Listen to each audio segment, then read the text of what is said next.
Let me ask you something most people are too polite to say out loud. Why is it that so many folks seem to go downhill fast after 70? Not a slow, graceful decline, but a steep drop straight off a cliff. One year you're walking 3 miles a day, and the next you're getting winded just getting out of a chair.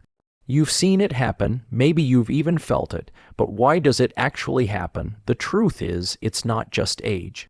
It's not some invisible clock that strikes midnight on your 70th birthday and suddenly, poof, you're fragile. No, what really happens is a slow accumulation of small mistakes, beliefs, and habits that quietly chip away at your strength, your independence, and your spark. Think of it like this: your body is a bank account. Every healthy choice is a deposit. Every ignored symptom, skipped walk, or processed meal is a withdrawal. By the time most people reach 70, that account is running low, and if you're not careful, that balance hits zero faster than anyone expects. One of the biggest culprits: people start shrinking their lives. Literally, the moment they retire, they move less. They talk to fewer people, they challenge their brains less, and all of that comes at a cost. Muscles shrink, bones weaken, connections fray, memory dulls, and that vibrant, curious person becomes someone they barely recognize. You might have noticed this in friends, or even in yourself. It starts innocently enough. You skip the gym for a week. You stop going out when the weather gets bad. Then you say no to lunch with a friend because it just feels like too much effort. Before long, the world outside your door feels far away, and your body starts believing you don't need it anymore. But here's the twist most people miss: 70 isn't the beginning of the end. It can be the beginning of your second prime if you know what to change. There's a reason some people live to 100 and beyond with sharp minds and strong legs, and no, it's not luck. It's not just good genes either. It's 6 key habits that turn the aging process on its head. Before we get to those secrets, we need to name one hard truth. Most seniors don't die because their bodies give out. They die because their routines do. Because once you stop using something, your balance, your memory, your voice, your curiosity, you start losing it. And unlike in your 40s or 50s, the body doesn't bounce back as quickly. So what's the first silent killer after 70? Isolation. Loneliness isn't just sad, it's deadly. Studies show it increases your risk of heart disease, dementia, and early death. And yet so many seniors live alone, eat alone, and go days without meaningful conversation. You might think you're doing fine, but your body feels the emptiness. Your brain starts dimming the lights. Second, inactivity. Not moving enough shrinks your muscles and shortens your life.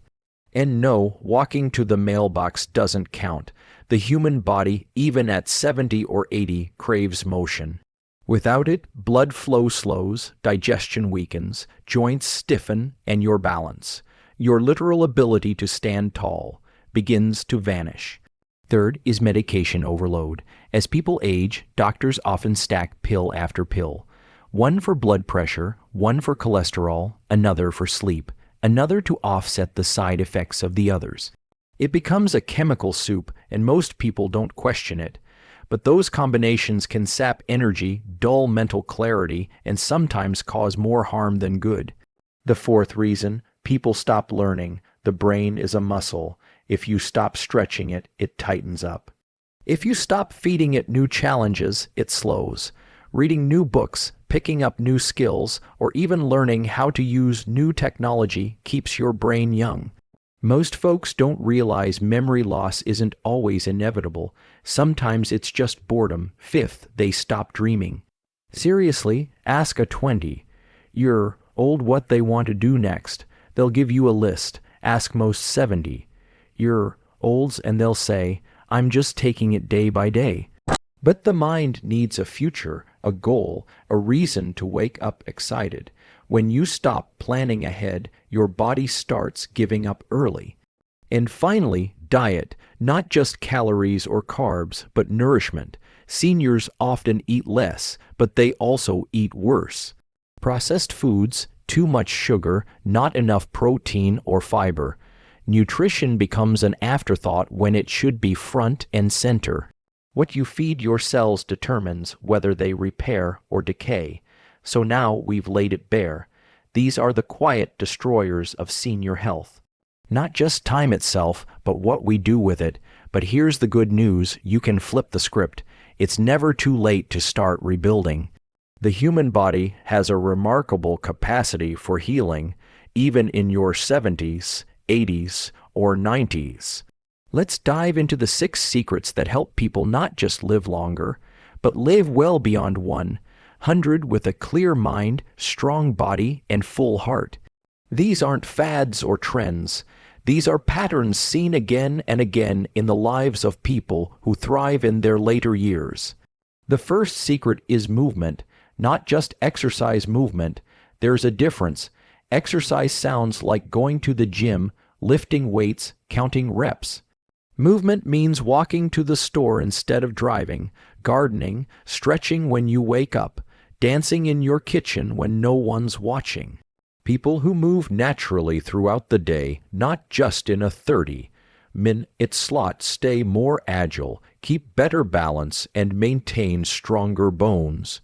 Think of your joints like hinges. Use them and they stay smooth. Stop using them and they rust. The second secret is purpose.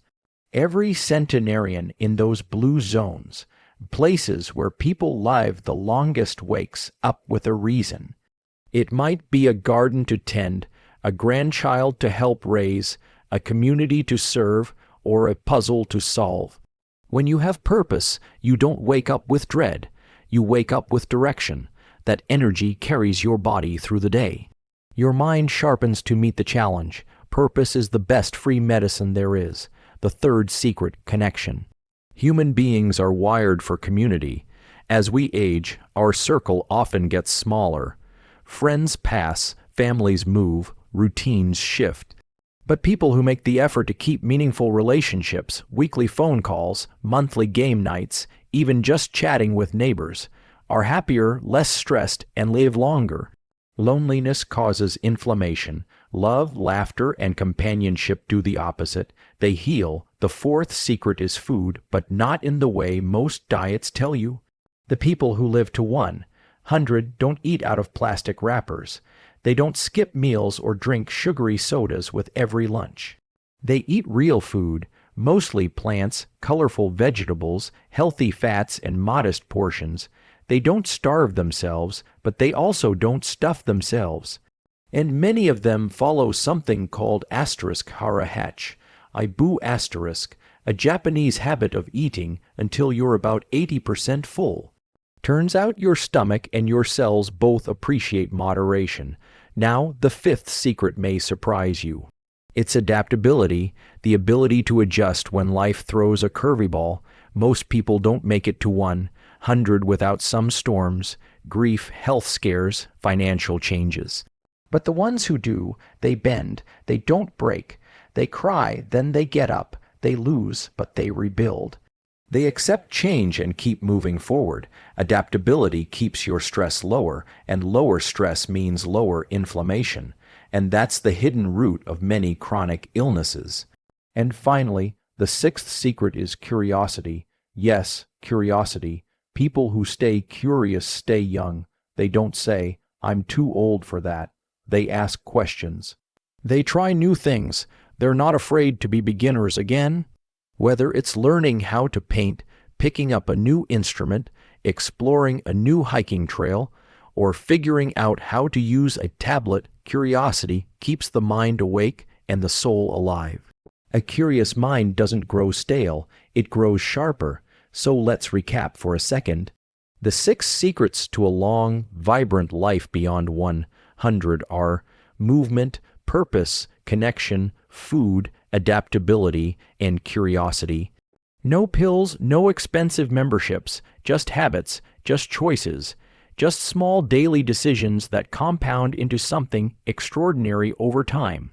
Now here's the part no one tells you. It's not about being perfect. People who live the longest don't count calories or live in the gym. They don't worry about every little thing. What they do is consistent, joyful effort. They live with intention. They take care of their bodies and minds the same way you might care for a garden. A little water every day, a little sunlight, some pruning when necessary, and patience. And when things go wrong, because sometimes they will, they forgive themselves, they rest, then they get up again. Resilience isn't just physical. It's emotional, too. You're going to have tough days. You're going to miss a walk, eat something you shouldn't, or feel low. That doesn't end the story. It just makes you human. What matters is that you don't stay down for long. One more thing, living to 100 isn't about chasing a number. It's about what that number gives you: more time with family, more sunrises, more laughs, more chances to say I love you, to forgive, to heal, to dance, to play, to remember, and to make new memories. Longevity isn't the goal. A full, meaningful life is. So if you're sitting there wondering if it's too late to start, let me be clear. It's not. Today is not too late. Tomorrow isn't either. Your body is listening. Your mind is waiting. And your story isn't over. So where do you begin? With all the noise out there, it's easy to feel overwhelmed. But remember, the people who live past 100 don't follow complicated routines. They focus on what feels natural. They stack small wins. So let's walk through how you can bring these 6 secrets into your life. Not someday, but starting now. Start with movement. Don't overthink it. You don't need a fitness plan or a trainer yelling at you in spandex. What you need is consistency. Walk around the block every morning. Stretch when you get out of bed. Stand up and sit back down from a chair 10 times. That's a squat, by the way. If you can't walk far, move your arms, twist your torso, roll your ankles. The point is to send a message to your body: we're still in the game. You'd be amazed how much stronger you feel in just 2 weeks of gentle daily movement. Then there's purpose. Ask yourself, what gets me up in the morning? If you don't have an answer, that's okay. Create one. It can be small. Start a daily ritual of writing down one thing you want to do that day. Water the garden, call your niece, learn a new word. Purpose doesn't have to be dramatic. It just has to be yours. As for connection, here's the challenge. Reach out. Make one phone call a day. Write a letter. Visit someone. Join a club, even if it's virtual. Say yes when someone invites you to lunch. Don't wait for others to come knocking. Be the one who knocks, and if that feels hard, start by making eye contact with someone and saying hello. That small act of warmth could be the start of something beautiful. Now food. Look at your plate. Is there color on it? Not food dye color, real natural color. Greens, reds, oranges, purples. Can you pronounce the ingredients? The fewer the ingredients, the better. Don't fall for fad diets. Eat foods your grandmother would recognize. Beans, leafy greens, oats, nuts, berries, olive oil. Sip water throughout the day and don't eat in front of the television. It tricks your brain into thinking you're still hungry. Instead, sit at the table and eat like it matters, because it does. Adaptability might be the trickiest. It's hard to change when you've done something one way for 50 years. But you can. You've done harder things. You've survived grief, loss, heartbreak, illness. Changing your morning routine. That's nothing compared to what you've already overcome. So when life throws you a change, a new doctor, a new phone, a new ache, breathe through it. Ask questions, stay open, and remind yourself, I can handle this. Because you can, and curiosity, that's your spark. Feed it, ask more questions than you answer. Read something outside your usual genre. Try something your grandkids are into. You don't have to be good at it. Just be curious. Look up at the stars. Learn about the birds in your yard. Rewatch a movie from your youth and notice something new. Curiosity brings surprise, and surprise brings joy. That's how you keep life fresh, even when your joints creak louder than your floorboards. Here's a simple but powerful thing to try. Each night, write down 3 things that made you smile: a kind word, a breeze, a funny memory. This rewires your brain to look for the good, even on hard days. And a positive outlook doesn't just feel nice, it adds years to your life. Now, if you've made it this far, you might be wondering, why don't more people do this? Why do so many fade out early when the road to vitality is so clear? The answer is simple: it's not flashy. It doesn't promise instant results. It requires patience. But if you start planting seeds now, the harvest will surprise you. You'll feel stronger, you'll stand taller, you'll laugh more, and maybe, just maybe, you'll be one of those rare souls who sees 100 not as a miracle, but as a milestone. So here's your invitation. Don't settle for just existing. Don't believe the lie that your best days are behind you. You are not done growing. You are not done loving. You are not done mattering. The world still needs your wisdom, your humor, your stories, your presence. Someone out there still needs to hear your voice even if it shakes, and if anyone ever tries to tell you that it's too late, just smile and keep walking, because now you know the truth. You've got 6 secrets in your pocket. You've got years ahead of you waiting to be filled, and if you're still here, still curious, still listening, you're already halfway there. Now, if you found even one thing in this that made you pause, that made you feel seen or sparked an idea, you know what to do. Hit subscribe, we're just getting started, and drop a comment below. Tell us where you're watching from. Maybe someone near you is walking this same path, looking for the same light, and who knows, maybe 100's not the finish line.